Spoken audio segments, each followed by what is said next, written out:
What if everything you've heard about the sons of Fëanor is just the surface? What if buried beneath the songs and swords is a character too fierce for legends and too raw for bedtime tales? Caranthir, the fourth son, the most explosive, the least understood. He didn't just burn with purpose, he scorched every path he walked. Rage wasn't his flaw, it was his fuel. In Tolkien's Middle-earth, we hear plenty about Fingolfin's nobility or Lúthien's grace, but Caranthir, he's the one they warn you about without telling the whole story, because behind every outburst there's a broken mirror of loyalty, a brutal kind of love, and a drive so obsessive it could break kingdoms, literally, and it did. This isn't your usual hero's tale. There's no redemption arc wrapped in golden light. Instead, we're going to unpack the full journey, from the fire of Valinor to the ashes of Doriath. We'll walk through pride, betrayal, and moments where silence screamed louder than swords. And by the end, you might find that the one they called the harshest son was also the most human. So if you're the kind of person who loves exploring the complex, the controversial, and the characters that history tried to bury, you're in the right place. The story of Caranthir isn't just a tale from the Silmarillion. It's a mirror, and once you look into it, you might start asking, how much of him lives in me? Some people are born under calm skies. Caranthir, he was born under fire, literally. In the radiant days of Valinor, during the sacred years of the trees, he came into the world already carrying the spark of his father, Fëanor. That alone tells you a lot. You don't grow up in the house of the most fiery and brilliant elf in Tolkien's Middle-earth without absorbing some of that heat yourself. And Caranthir, oh, he didn't just absorb it, he became it. From an early age, he was known for his explosive temper. We're not talking about mild frustration or moodiness. No, this was volcanic. Like someone who doesn't just burn bridges, he melts the whole damn valley while he's at it. And it wasn't just rage, there was pride. Not the healthy kind that fuels ambition, but the kind that blinds you to anything outside your own name and bloodline. Sound familiar? You see it in business leaders who refuse feedback or in artists too proud to revise. Caranthir lived that story to the core. His mother, Nerdanel, was of gentler spirit, but even she couldn't soften the edges of that flame. It's like trying to calm a thunderstorm with a lullaby. Caranthir's soul, molded by Fëanor's passion and rebellion, was already pointed toward conflict, and not the kind you settle with a handshake. We're talking lifelong vendettas and oaths that stain history. It's that inner tension between creation and destruction that marked him early on, and Tolkien uses Caranthir to remind us how legacy can be both a gift and a curse. And speaking of legacy, think about how many of us live in the shadow of a name. Maybe your last name opens doors, or maybe it slams them shut. Caranthir wasn't just a son of Fëanor, he was the fourth in a line of brothers who carried their father's intensity like armor. Only problem? That armor could cut others, and sometimes themselves. Imagine being raised in a house where the bar is always set at impossible. That's not childhood, that's a crucible. And Caranthir was forged, not raised. But here's the twist. That fire that shaped him wasn't going to just stay in the forge. No, it was destined to burst forth in ways that would scorch the lands of Middle-earth. The first spark? It came in the form of a terrible vow, one that would bind him, his brothers, and all their descendants in chains made not of steel, but of words. Now, picture this. A circle of brothers, eyes blazing, hearts pounding, and Fëanor in the center. His voice sharp as steel, his words dripping with fire. That's the moment Caranthir took the oath. Not a promise, not a pact, an oath. One so powerful it shook the very fabric of Middle-earth. When Tolkien wrote about this moment, he wasn't just building lore. He was showing us how obsession, pride, and purpose can blur into a single dangerous idea. Caranthir didn't hesitate. None of them did. And what did they swear? To retrieve the Sylmerils, the jewels their father had forged, filled with the light of the two trees, at any cost. That's the dangerous part. Any cost. Now think about that for a second. Imagine swearing to chase something so fiercely you'd burn down families, friendships, kingdoms, even your own soul.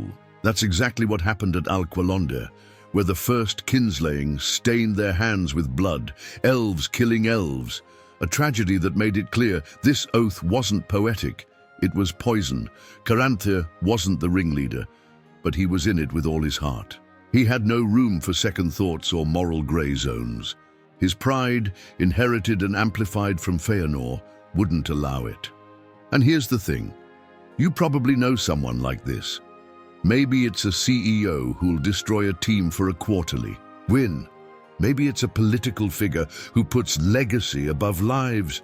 The oath is a symbol of what happens when loyalty becomes fanaticism. And Caranthir? He wore it like a crown of thorns. But let's be honest. Haven't we all, at some point, clung to a goal so tightly we lost sight of what really mattered? That job you chased and lost yourself in? That relationship you defended even as it tore you apart? That's the trap Caranthir fell into. He believed that reclaiming the Sylmerils would restore honor, redeem their name, and justify the blood spilled. But the more they chased, the darker the road became. The oath didn't bind the Sylmerils to them. It chained them to the Sylmerils. And, as the blood spilled and the rift widened between kin, the road ahead led them away from the golden lands of Valinor to something far colder, far harsher. Because Caranthir's next choice wasn't just about rage, it was about abandonment, and the fire that had once lit his path. It was now about to leave others in the dark. So there they were, cast out from the light, exiles by choice, and bearers of a cursed oath. Caranthir and his brothers followed Fëanor across the sea to Middle-earth. But it wasn't a noble voyage, it was a declaration of defiance. And if you think they took the high road, well, let's just say they didn't take many passengers. They burned the ships at Losgar, burned them, and in doing so, they left their own kin, Fingolfin and his people, stranded on the shores of despair. Now think about that.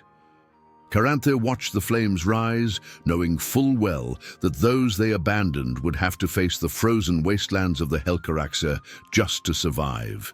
That wasn't just betrayal, it was cold, calculated pride.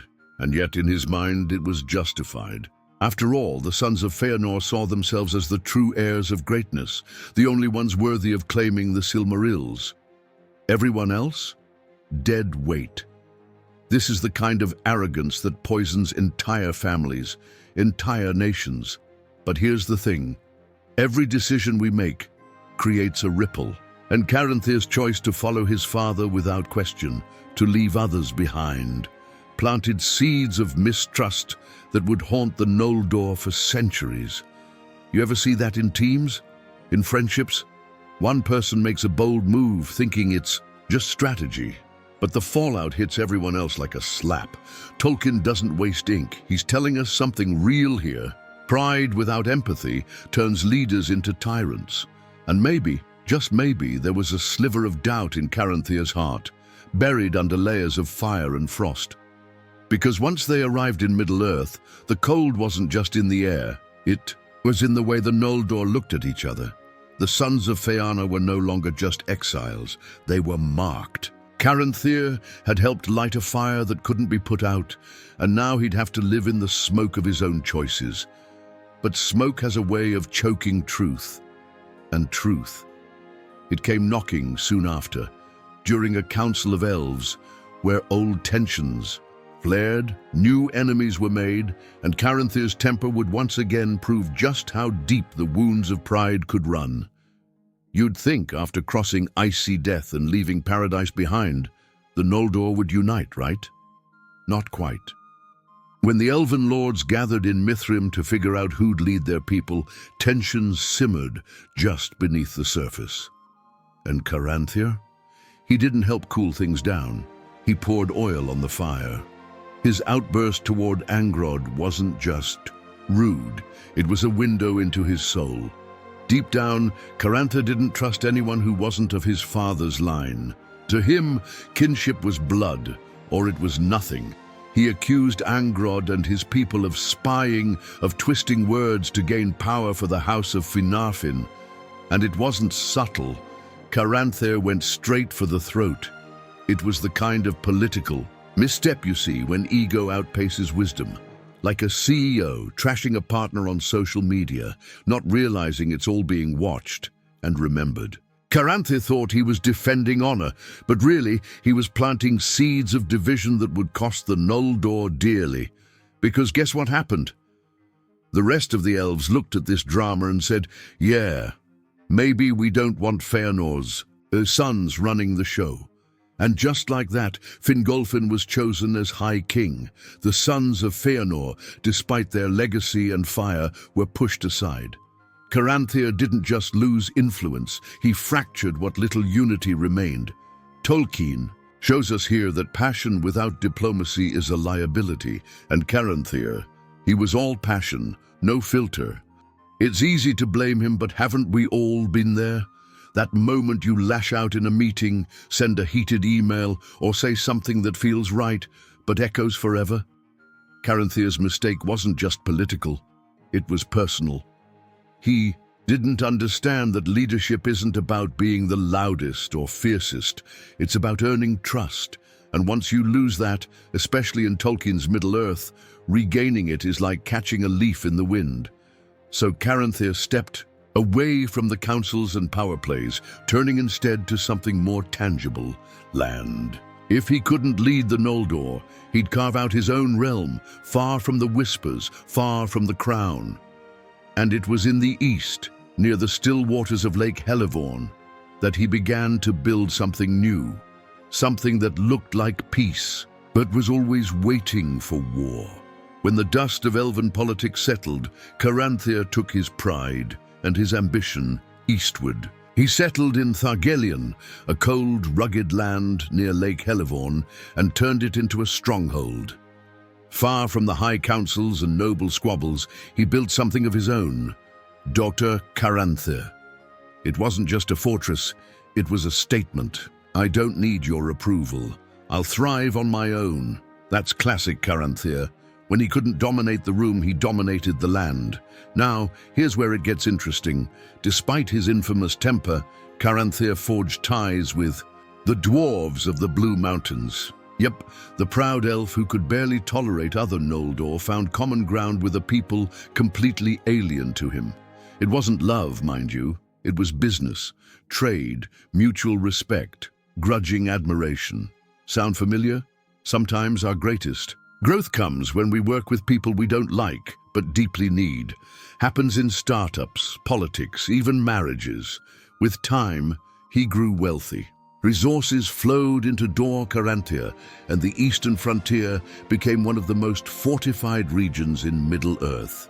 Tolkien subtly shows us here that even the hot-headed, prideful ones can build something lasting if they channel that fire.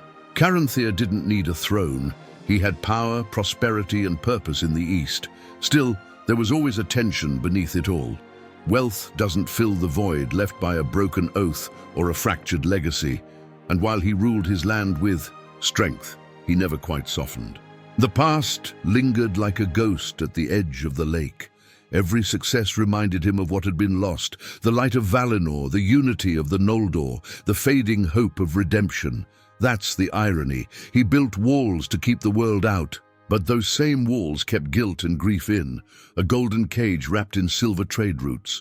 But isolation has a way of being interrupted, especially in Tolkien's world. And one day, from the distant forests came a cry for help, not from elf or dwarf, but from mortal men. And in the valor of their resistance, Caranthir would see something unexpected, something that reminded him of fire not used to destroy, but to protect. At first, Caranthir didn't think much of men. To him, they were short-lived, unrefined, and frankly a little too reckless. Typical elf superiority, especially for someone like Caranthir, who already struggled with empathy inside his own kind. But then came Halith and her people, battling orcs in the forest like cornered lions. When Caranthir witnessed their courage firsthand, something shifted. This wasn't about bloodlines or beauty. This was raw resilience, and it caught him off. Halith in particular left an impression. Here was a woman leading her people through death and despair, without complaint, without fear. That kind of strength speaks to anyone, even a firebrand like Caranthir. He offered them protection, land, and alliance. A generous move for someone usually quick to insult, but Halith, ever the iron soul, declined. She chose independence under Thingol instead. Tolkien gives us a powerful moment here. Sometimes the greatest compliment isn't submission, it's mutual respect. And you know what? Caranthir didn't lash out. He didn't wage war or take offense. That silence spoke volumes. Maybe he saw a reflection of himself in Halith, fiercely loyal, painfully proud, but ultimately bound by duty. Their paths diverged, but that encounter marked one of the rare times Caranthir let admiration override judgment. It shows us that even the most rigid hearts can recognize greatness when it's burning right in front of them. This is a lesson many leaders still overlook. You don't always need control to have influence. Sometimes just witnessing another's strength and honoring it builds a deeper kind of alliance. Caranthir could have forced Halith into vassalage. Instead, he stepped back, and in doing so he revealed something most never saw in him. Discernment, a crack in the armor where wisdom slipped in. But the days of uneasy peace were numbered. Whispers of war stirred again, darker and deadlier than before. And Caranthir, for all his growth, was still chained to an oath written in blood. It was time to answer the call of union, to join forces against Morgoth. Yet even in unity, betrayal lurked in the shadows, and the fire in Caranthir's soul was about to meet the coldest of fates. So here we are, on the brink of the greatest war the elves and their allies had ever seen. The Nirnaeth Arnoediad, the battle of unnumbered tears. Caranthir, still burning with the weight of his oath, joined the Union of Madros. This wasn't just a military alliance, it was desperation dressed in armor. Elves, dwarves, and men standing side by side, trying one last time to break Morgoth's grip on Middle-earth. And for a moment, it looked like hope had a chance. But betrayal has a bitter taste, and Uldor, the Easterling who had feigned allegiance, stabbed them all in the back. At the worst moment, he turned against the Union, fracturing their lines and unraveling months of strategy. Caranthir, who had long prided himself on strength and foresight, couldn't stop the collapse. And here's the tragedy. Even the dwarves of Belegost, who fought with unmatched valor, couldn't turn the tide. Valor wasn't enough. Not when treachery gutted the core. Caranthir fell in that chaos, not from cowardice, not from weakness, but from being cornered by the very thing he had spent his life trying to control, fate. And Tolkien's brilliance is clear here. He doesn't let heroes fall cleanly. He makes them stumble through mud and blood and betrayal, reminding us that in real battles of war, of life, loss doesn't come with music or glory. It comes with silence, heartbreak, and the gnawing feeling of what could have been. You've probably seen it in your own life. The project you bet everything on, only to be undone by a teammate's lie. The friend who vanished when things got rough. Betrayal cuts deeper when you've already bled for the cause. And Caranthir bled. He watched his plans crumble, his allies fall, and his oath, once his proudest commitment, become a prison he couldn't escape from. But Morgoth wasn't finished. Not yet, because the Sylmerils still shimmered in the shadows, and one had found its way to a hidden kingdom, Doriath. And for Caranthir, duty didn't die on the battlefield. It burned even brighter. He had one last card to play, one last chance, to reclaim what he believed was his. But this time, the cost wouldn't just be blood. It would be everything. The Sylmerils were never just jewels. They were obsessions wrapped in starlight, tokens of pride, pain, and purpose. And when one surfaced in Doriath, gleaming in the hands of Dior, son of Beren and Luthien, it was like a beacon for the remaining sons of Fëanor. Caranthir, still breathing fire through grief and loss, saw only one path forward: reclaim it. But this wasn't strategy, this was desperation. A last gasp at meaning after years of war and failure. Together with Celegorm and Curufin, Caranthir launched an assault on Doriath, a second kinslaying, another shame etched into the legacy of the Noldor. And let's be honest, it wasn't honor that led them there. It was the echo of their father's voice, the weight of the oath tightening like a noose. Tolkien doesn't sugarcoat this moment. He shows us how ideals, left unchecked, can curdle into atrocity. Caranthir wasn't saving anything. He was unraveling. The battle was brutal. Elves fell by the dozens, beauty destroyed by obsession. Dior fought back with the strength of two great lineages behind him. And in that chaos, Caranthir met his end. Not in triumph, not in glory, but in the shadow of a kingdom he helped destroy. And even then, the Sylmeril escaped. Slipped through. The bloodied fingers of the very ones who swore their lives to it. It's poetic and painful. The treasure they chased only ever brought ruin, and maybe that's the lesson. Caranthir died believing he was fulfilling something righteous, but the truth, he was just one more soul, consumed by a fire that never knew how to warm, only how to burn. And we've all seen this play out. The entrepreneur who loses their family, chasing an empire. The activist who becomes what they once opposed. The artist who lets the work devour them. It's not the dream that kills, it's the refusal to let go. But Caranthir's story doesn't end in silence. His fall, alongside Celegorm and Curufin, left echoes that shaped Middle-earth for generations. And even in death, the shadow of Fëanor's oath loomed large, because when one story ends, another begins with a question: was it worth it? So now that you've walked the scorched path of Caranthir, from fireborn pride to a fall soaked in blood, ask yourself, what oaths are you carrying? What goals have you chased so hard they've started to consume you instead of complete you? Because Caranthir's story isn't just about Tolkien's Middle-earth. It's about all of us, the fire we inherit, the battles we choose, and the silence that follows when pride speaks too loudly. Are you building something that'll outlast? You are just burning bridges on the way to a dream that was never really yours? Are you holding on to a vow that needs to be broken before it breaks you? And most of all, are you leading with heart or just with heat? If these questions stirred something inside you, then stick around. There's a lot more where this came. From deep dives, hidden tales, and truths most people skip. So don't miss the next story that could change how you see everything. Subscribe to the channel, tap the notification bell, and join us as we uncover the myths, the madness, and the meaning behind the legends.